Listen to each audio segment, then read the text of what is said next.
This is Esther all the way from A1 Pampered Paws, and this is my little customer. And I had a video just a few minutes ago, and what I did is I already trimmed the fur. As you can see, it's shorter now, and as you can tell, the front part is still long, so you can tell the difference. But I just wanted to kind of go over, I guess maybe a grooming tip. I'm not going to really use the clippers, but I'm going to kind of just, kind of simulate what I normally do. And so you'll know, I guess, the procedure and everything. See how cute it looks. I mean, I still haven't gone really completely, you can obviously tell that her paws is still long. I still need to go back in here and trim that off a little bit more. But I wanted to go over what I normally do, and I'm not going to turn on the clippers, but normally you go from front to back. And normally when you go and trim, you're going to see like extra little layers that are maybe longer than the other one. What you normally do is you brush it back, and then you go back again from front to back, and then brush it again, and then from front to back, and do the same thing, and always from front to back, and you go towards the growth of the hair. So if it's growing this way, then you always go from there to there, and you never use your clippers backwards.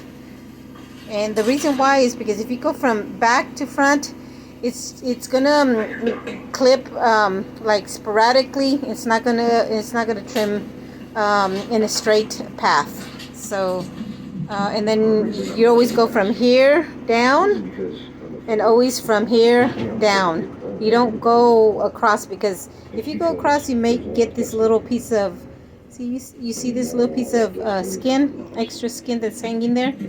You might go in there and nick it, so you don't want to do that.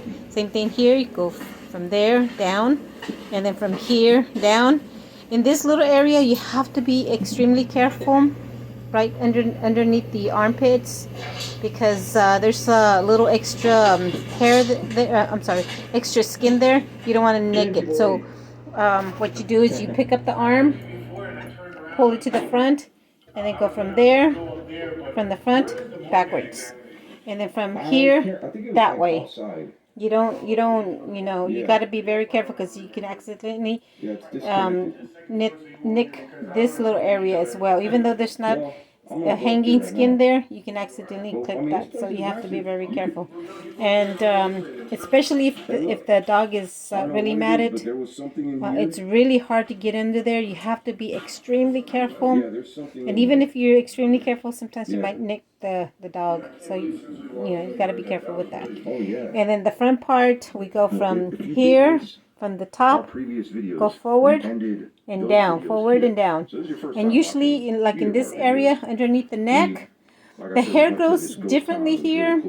There's some areas that the hair grows back, and there's some areas that the hair grows forward. So usually what I do is I shave the hair forward a little bit, but not like here, not in the chin area, just in the neck area. So I go forward and out, and then from up and down. So that's what I do. Oh, and then here, when you're going to clip the ear hair, the ear area, you always go downward, and you always use a 10. The safest clippers to use around the ear, because a lot of times the dog will have a little fold here, and if you don't go from up and down or inward out, you can accidentally clip the